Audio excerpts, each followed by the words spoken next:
Alors, aujourd'hui, je te parle limite naturelle, est-ce que tu l'as atteinte et comment tu peux l'atteindre? Alors, la première chose, c'est qu'on va essayer de comprendre ce que c'est la limite naturelle. La limite naturelle, c'est la limite théorique de masse musculaire que tu peux atteindre. Parce que théoriquement, on s'imagine bien que un mec d'1,60 m qui va avoir 120 kg de masse sèche, de pur muscle, ça n'existe pas, ça n'existera jamais. Voilà, en tout cas naturellement. Encore une fois, là, on reste pas sur la vitamine S, on va pas sur ces trucs-là. On reste sur du naturel. Donc il y a une limite théorique de X kilos qu'un mec va pouvoir prendre en muscle, il va pas pouvoir aller au-delà. Évidemment, ça semble logique. Maintenant, est-ce que je l'ai atteinte? Bon, je suis encore un peu gras et j'ai un corps de cintre. Alors je sais pas si je l'ai atteinte, on va voir ce que l'avenir nous réserve, mais je pense que je peux aller beaucoup plus loin. Maintenant, le plus important, c'est de comprendre comment ça marche la prise de muscle. La prise de muscle, c'est pas une fonction linéaire. Une fonction linéaire, ça veut dire que chaque année qui passe, tu vas pouvoir par exemple prendre théoriquement un même nombre de kilos de muscle. Donc comment ça marche? Ça va être que chaque année, tu vas prendre disons 3 kilos de muscle par exemple, et donc au bout de 30 ans, tu vas peut-être prendre 90 kilos de muscle. Non, c'est pas comme ça que ça marche. En fait, la prise de muscle, ça suit une fonction logarithmique. Je t'explique tout ça et je t'explique ensuite en quoi ça va t'expliquer à optimiser ta prise de muscle. Donc une fonction logarithmique suit ce genre de courbe. Ce genre de courbe, ça veut dire que chaque année qui passe, tu vas prendre un petit peu moins de muscle que l'année précédente. Par exemple, la première année, tu vas peut-être prendre 5 à 10 kg, la deuxième année, peut-être 3 à 6 kg, l'année suivante 2 à 4 kg, etc., etc.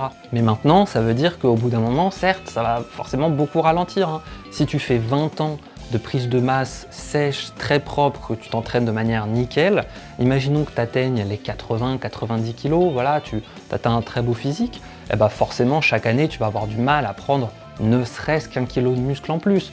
Ça va être compliqué et c'est normal. Maintenant, il y a deux points à retenir. Le premier point, c'est que tu en es très loin. Bah ouais, désolé de te le dire, mais il y a très peu de chances que tu sois à 20 ans de prise de masse sèche, parfaite, avec un programme d'entraînement parfait, parce que d'une part, ça voudrait dire que tu as 45 ou 50 ans et il y a des chances que ça ne soit pas le cas, et d'autre part, ça voudrait dire que surtout, tu as fait tout parfaitement pendant toute ta carrière de musculation. Non, on sait très bien que ça n'arrive pas. On sait très bien qu'on prend tous au moins 5 ans à mettre tout parfaitement en place, que ce soit au niveau de l'entraînement ou de la nutrition. On sait aussi très bien que le travail, la vie de famille et quoi que ce soit d'autre, ça va venir empiéter sur la musculation à quelques périodes de nos vies. C'est normal. Donc non, tu n'as très probablement pas fait ça pendant ne serait-ce que 10 ans de manière parfaite. Donc tu as encore le temps. Et le deuxième point, c'est que même une fois que tu es très avancé, tu peux toujours progresser. C'est pas parce que tu prends plus que 500 grammes de muscle par an que c'est fini. Imagine-toi, tu as 40 ans, tu es très proche de ton potentiel maximal, mais tu réussis quand même à grappiller ne serait-ce que 500 grammes par an de muscle.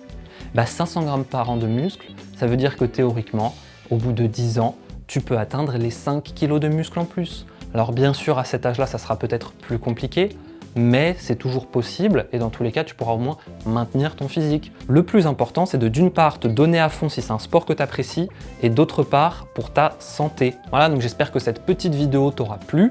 J'espère que tu auras compris que la limite naturelle est très loin pour toi. Et si tu veux des solutions pour atteindre ta limite naturelle qui n'existe pas, tu as ma chaîne juste en dessous, tu peux aller voir mes autres vidéos et t'abonner.